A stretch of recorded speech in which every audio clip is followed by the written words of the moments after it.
안녕하세요. 국제간호사 길라잡이의 저자 미국 간호사 김미연입니다. 처음 미국에 오신 한국의 간호사 선생님들을 보면 질문을 하는 것 혹은 질문을 받는 것이 굉장히 어색하고 약간은 챌린징하는 것 같은, 공격적이거나 좀 도전받는 것 같은 그런 느낌 받으시는 것 같은데, 이제 시간이 지나면서 질문을 할 줄 모르고 불편하다가도 질문을 할 수 있는 능력이 생기고, 거기에 더불어서 질문을 잘 할 수 있는, 내 의견을 잘 피력할 수 있는 습관과 편안함이 생기거든요. 요건 조금 시간이 걸리는 것 같은데, 우리가 얘기하는 소위 잘 나가는 미국 간호사들의 특징, 성향을 좀 살펴보면 질문을 잘 하세요. 적어도 질문을 하세요. 본인이 궁금하거나 모르는 게 있으면 그 부분에 대한 질문을 하시거든요. 근데 이거는 어떤 지식적인 한 분야에 대한 탐구를 위한 부분이라기보다, 뭐 리서치 한다는 부분이라기보다, 인간적으로 내가 이 부분이 내 생존을 위해서 필요한 거고, 아니면 인간적으로 그냥 궁금한 거예요. 알고 싶은 거. 이거는 정말 뭐 누가 돈 준다고 생기는 게 아니에요. 가게에서 살 수 있는 게 아니에요. 그리고 경험이 생긴다고 다 느는 것도 아니더라고요. 정말 노력을 통해서 나는 왜 이 부분이 궁금한지, 바탕으로 가지고 있는 성향 더하기, 거기에 그 부분을 잘 특성화시켜서 나를 갖고 나가는 노력이 필요한데, 오늘 이런 얘기를 드리는 이유는 질문하는 것에 대한 이야기를 좀 나눠보려고 해요. 오늘 영상에 동기부여를 주신 바로 전 영상에 장문의 댓글을 주신 선생님께 우선 감사의 말씀을 드리고요.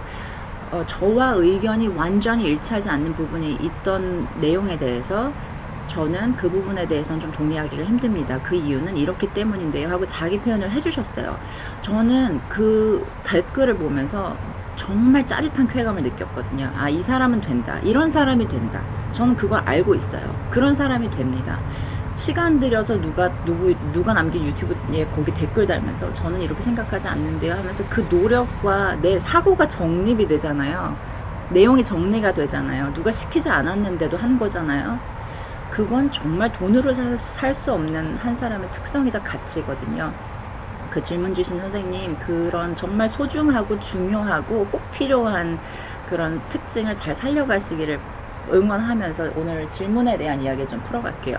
우리는 참 질문을 못하는 문화예요. 한국 문화 자체가 질문을 한다는 것 자체, 특히 수업 시간에, 이제 제가 40살인데 미국 나이로 40인데 저의 학창 시절 이야기라는 걸 감안하고 들어주시면, 선생님이 수업 말미에 질문이 있나 하는 얘기 하시면 그냥 관심이 없었어요. 책 딱 덮고 오늘 수업 끝, 다음 수업 시작 때까지 빠이빠이, 이런 마음이었거든요. 특히 수학 과학 같은 경우는. 근데 그 질문이 있나라는 얘기도 45분 수업이면 한 35분쯤 지났을 때, 아니면 40분쯤 지났을 때 물어봐주면 좋은데, 꼭 42분, 43분, 막 몇 분 안 남았는데 질문도 짧은 거 해야지 큰 거 던지면 답하다가 종치는 그런 경우 생기거든요. 학생이 질문을 했어요, 말미에. 그럼 선생님이 열심히 또 답을 주시죠. 그런데 뒷배경으로 또 종치는 소리가 들려요. 수업시간 끝났다고. 따라라라라라라라. 그럼 수학시간인데 애들이 영어 공부하고 있어요. 아이씨, 막 다 너무 싫어가지고. 쉬는 시간은 딱 정해져 있거든요. 10분이잖아요. 선생님이 답하느라고 1분 늦게 나가면 쉬는 시간 1분 줄잖아요. 그럼 매점 가면 줄이 엄청 길어지거든요. 빨리 가야 되거든요. 그때 국진이빵, 효리빵 이런 거 먹어야 되지 않아요? 나가야 되는데 쟤 때문에 못 나가는 거예요. 그래서 질문하는 사람, 받는 사람, 옆에서 앉아있는 사람들 다 막 개짜증나는 그런 상황으로 좀 분위기가 그렇게 몰려갔었어요. 그리고 꼭 공부 잘하는 애들만 질문을 했어요. 대학생이 되면 어때요? 한국의 간호학과 교수님들이 수업 시간에 질문 있나? 하고 질문 있어요? 하고 물어보시면 학생들 중에 별로 질문 있다고 답하는 사람이 없어요, 별로. 왜냐하면 수업 시간에 다룬 내용들은 사실은 거의 대부분 간호학 지식에 관련된 부분이기 때문에 본인이 시간을 투자해서 찾아보고 읽어보고 연구하면 답을 구할 수 있는 부분이 많아요. 물론 텍스트북이 방대하니까 거기서 내가 원하는 답을 찾아내기 위해서는 시간 투자가 필요하겠죠. 근데 교수님한테 질문을 하는 사람 중에 어떤 실전에 관련돼서, 제가 사실은 지난주 실습 때 카디악 어레스트가 난 환자를 봤는데, 거기서 의사가 진짜 멋있게 뭐 에피 주사 주세요, 뭐 이런 표현을 했다. 그게 너무 마음에 와닿은 거예요. 이 친구는, 미국 간호사를 관심을 있게 두고 있던 친구는. 그래서 교수님한테 왜 그 상황에 에피라고 말을 했을까요? 에피네프린이라고 다 얘기를 해야 되는 거 아닐까요? 라든가 뭐 정말 말도 안 되는 뭐 저딴 게 궁금해하는 그런 질문 할 수 있거든요. 할 수 있나요? 한국 간호학과에서 요즘은 그런 질문 할 수 있나요? 진짜 말도 안 되는 거. 개인적으로 궁금한 거 있잖아요. 수업 시간에 물어보면 왠지 민폐로 느껴지는 그런 질문들. 모르면 혼자 찾아보든가. 이제 친구들 분위기가 그렇고, 아니면 뭘 그렇게 나대냐 소위, 아니면 그렇게 너 아는 게 맞냐, 너만 잘났냐, 막 이런 분위기.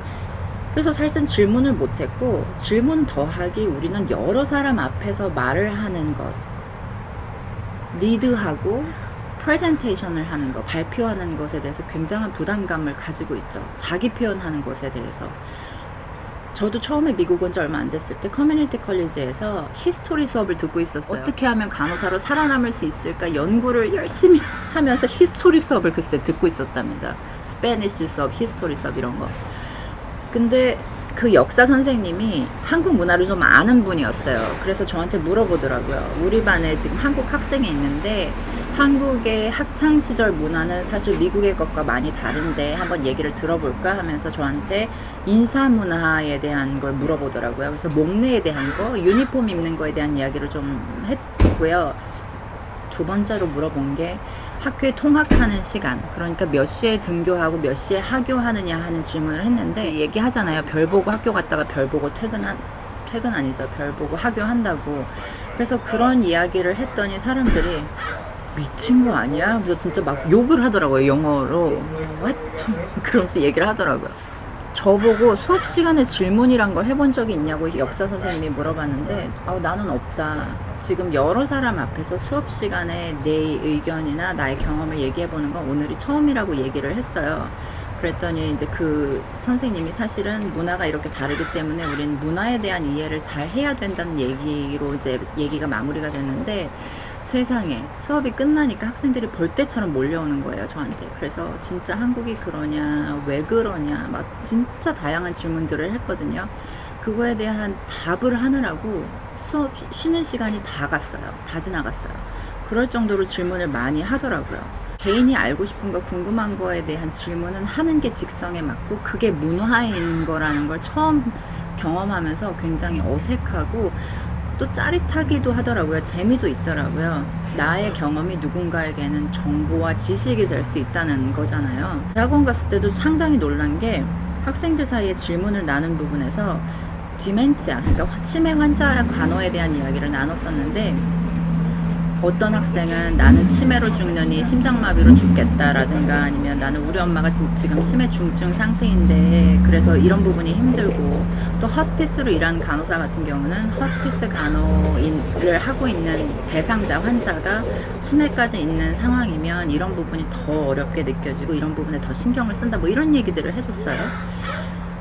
학생들이 질문을 던지는데 완전 폭격기예요. 그러면 치매 환자는 허스피스 하는 동안에도 치매약을 투약을 하냐, 주냐, 그게 통증에 어떤 영향을 미친다고 생각하냐, 가족들은 그거에 대한 어떤 부담을 더 느낀다고 생각하냐, 상상도 못했던 질문들을 서로에게 주고받는 과정 안에서 어떻게 하면 효과적으로 내 의견을 전달하고 내가 궁금한 것, 질문한 것을 경험자에게 조언을 받을 수 있는지에 대한 대화를 풀어나가는 문화가 있다는 것이 정말 놀라웠거든요.